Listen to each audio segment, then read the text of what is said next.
sa Chinese bamboo. Yung Chinese bamboo, pag yan ay tinanim mo, pag nakita mo yan, parang ang tagal. Parang unang taon, parang wala. Pangalawang taon, parang wala pa din. Pangatlo, pang-apat, parang ang ganyan lang, ang liit-liit lang.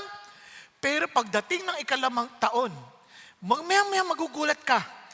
Doon sa ikalimang taon, in 6 weeks, bigla lang ho siyang uusbong ng napakabilis to 80 feet in just 6 weeks. Ang tanong, lumaki lang ba yung bamboo in 6 weeks? Obviously not. Kasi sa ilalim, pinalalago yan ng Diyos. Kumbaga, mayroong lumalalim na ugat. And minsan, ganun din sa Christian faith. Minsan parang walang nangyayari. Bakit ang daming ang tagal. Huwag kang mag-alala. May ginagawa ang Diyos sa'yo. Hindi mo lang alam.